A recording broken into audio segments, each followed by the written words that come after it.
প্রবাসী মারা গেছে। সে একটা কোম্পানিতে কাজ করতো। এই ঘটনাটা সৌদিতে কিন্তু ঘটছে।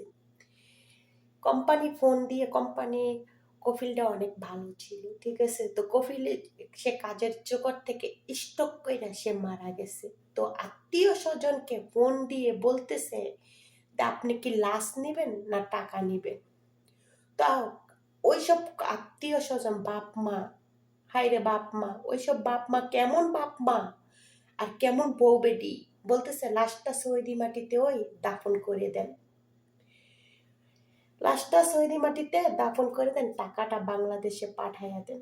তাহলে আমি প্রত্যেকটা প্রবাসী ভাই ও বোনেদেরকে বলতেছি, যা আমিও ভুল করছি, কখনো কোনো টাকা পয়সা কোনো আত্মীয় স্বজন মা বাপ কেউকে দিবেন না, নিজের কাছে রাখবেন। ওই প্রবাসীর মতন দেন না হয়, কারণ আমরা প্রবাসীরা বহুত অসহায়।